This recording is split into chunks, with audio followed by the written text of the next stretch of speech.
afternoon, and thanks for joining us. I'm Judy Simpson. If you're looking for a gift that keeps on giving this holiday season, then consider the gift of reading. It's widely recognized that reading with a child and encouraging older children to read are among the most important things we can do as adults.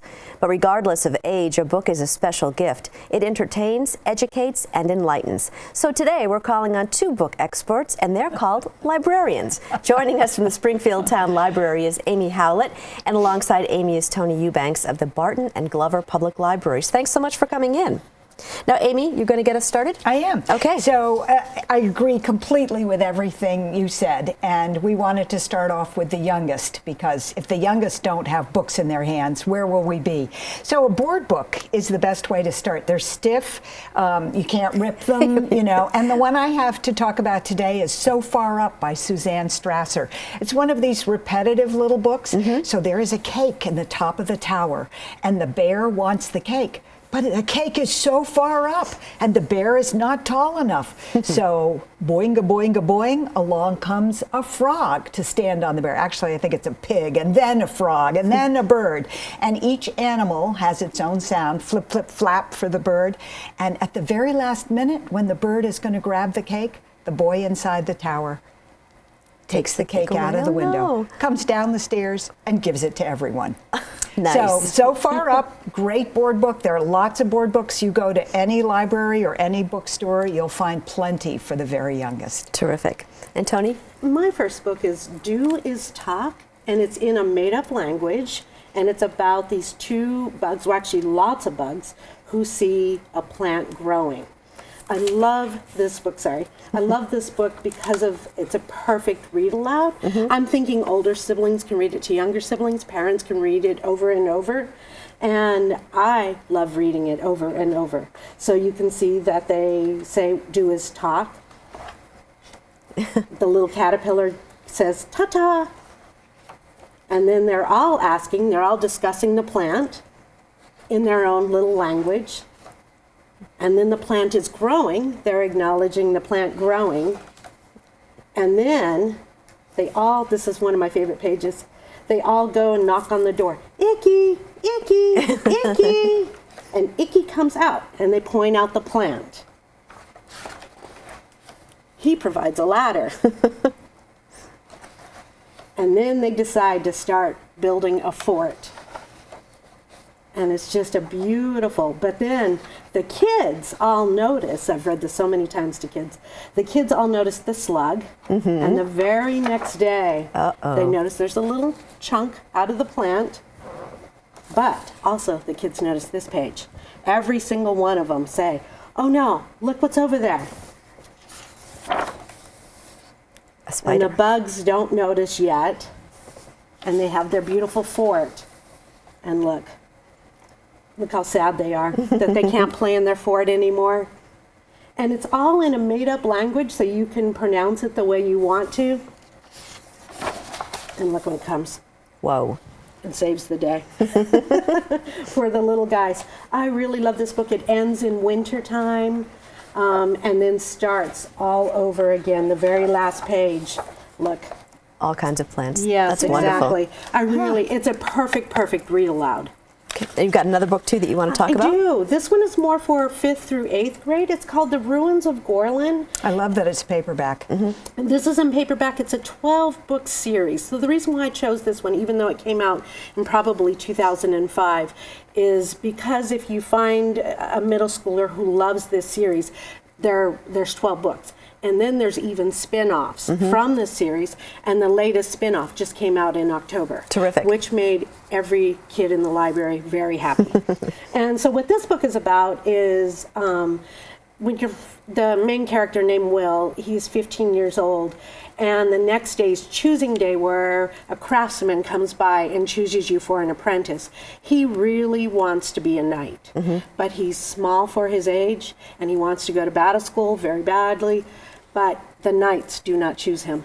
who chooses him is the shadowy ranger, who teaches him how to be observant, who teaches him how to use a bow and arrow, who actually are the saviors of the kingdom, that save the kingdom before the trouble comes to the kingdom.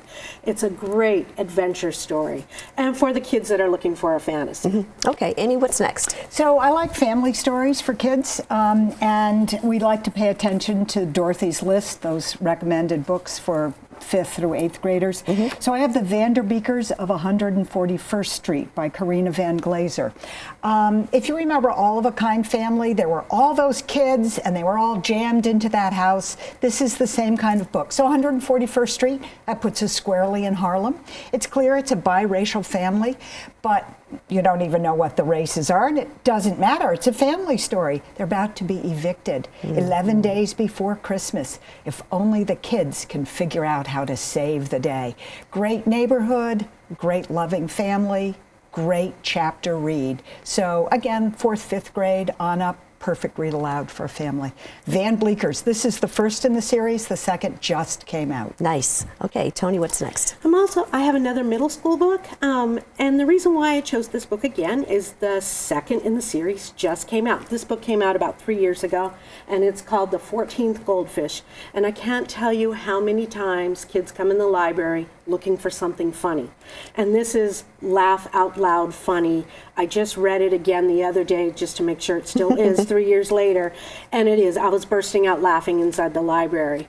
It's about a middle school girl who has lost touch with her best friend. They've kind of grown apart, and her mom brings home a boy her age who seems pretty bossy and pretty grouchy, and it turns out it's her grandfather who has figured out, scientist grandfather, who's figured out how to reverse age.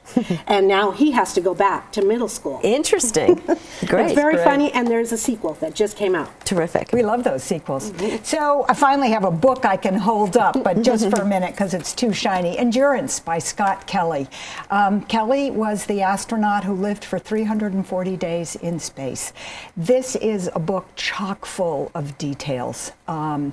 It's phenomenal. So the first time they went up into space, one of the astronauts peed on the tire of the vehicle. So every time before you go, if you're in America, the captain has to have a losing hand at poker. That way the crew will have good luck. So it's not just science and why we're still in space. It's also this wonderful human story of one particular guy and how he became an astronaut. Endurance is a reference to Shackleton. And as a librarian, I love that. The Antarctic was our frontier, and now space is. Space. Terrific. Yeah. All right, Tony, what have you got? I have Notorious RBG. This came out 3 years ago, but it's so timely because she just came back out of the hospital. The Life and Times of Ruth Bader Ginsburg. What I really love about this book, it's the most fun, serious book and serious person I've ever read, but it's full of editorials, editorial cartoons. It's full of annotations about her life, about the court, and I've learned so much in such a fun way, and a very important person on our court. And I would challenge anyone who would buy this for a loved one to not buy it for themselves afterwards, or at least to read this before because it is so much fun to read. Terrific. All right, Amy, what's next? So if you know me at all, you know I love romance. I'm sorry, but let's just say it. Catherine Center, How to Walk Away. So this starts with sort of a fairy tale young woman doing well, graduating from B school, looking forward to a proposal. Her boyfriend takes her up in an airplane. And the trip ends not just with the proposal, but with a fiery crash. Oh, dear. So this book is about building yourself back up and having to accept that you will never be that person again. How to walk away from that life and start something new. I loved it. It's so wonderful. I'll have to note that one down. See? You like romance, too. I do. Tony, where the Crawdads sing. Well, I guess you could say this is a romance also. The way I read it, though, it's about a little girl who is abandoned by her whole family in the marshland of North Carolina. It's one of the best books, I feel, that was written this year. She is abandoned by her mother first, then her siblings. Then her alcoholic father winds up disappearing. And with the help of her friends, she is able to survive by selling them mussels and everything. It's really a book about a female survival. And then entwined in that is a romance. And ecology, which yes. leads to my book. So The Overstory by Richard Powers, prize-winning book. 9 lives, all individuals wrapped up in the life of trees. You know, let's face it, this planet, it feels like it's doomed for human beings. Well, maybe that's a good thing. After our race dies out, the trees can take over. So that is the underlying premise of this rich, satisfying novel. And Powers feels that the way to change that is to tell a great story. So 9 great stories about trees. Terrific. Couldn't be better. And it's too bad you don't have that book because the cover is gorgeous. So beautiful. Yeah, yeah. Nice. I have one more. I don't want to forget teens. So this is fiction. It's a graphic novel.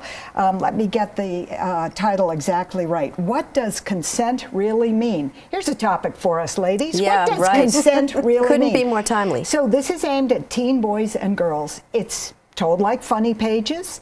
One of the girls has a turban on, so you get the feeling this is an urban setting. And they're just talking comfortably about the issue. That new girl, is she a slut?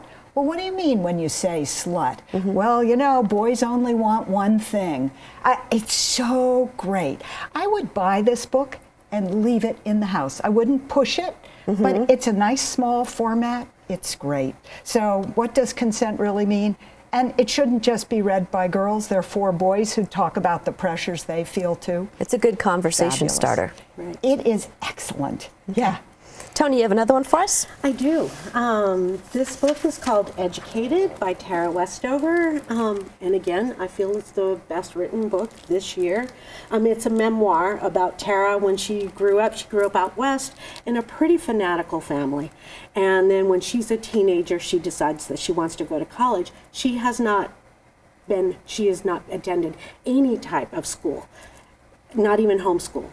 And so she teaches herself enough to be able to get into a competitive college, BYU, and there she's exposed to so many things that she didn't know about our world. She didn't even know about the Holocaust. And then in her freshman history class, that's where she's learning about it.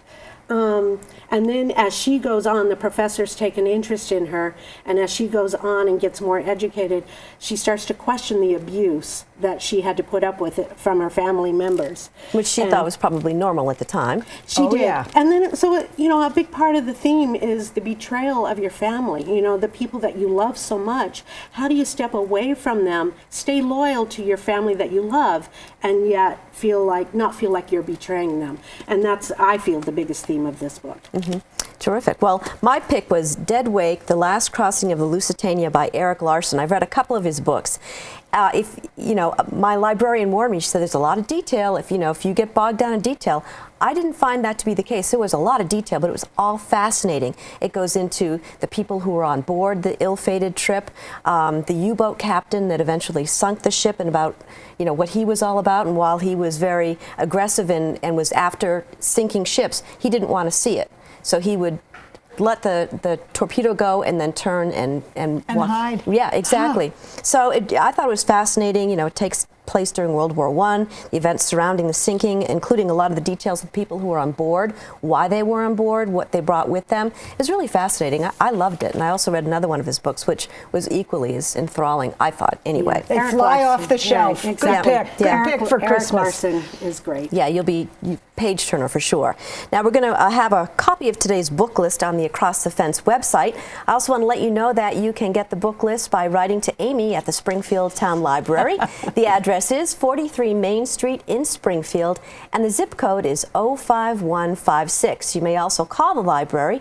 That number is 802-885-3108. Thanks so much for coming in. It's always such a pleasure.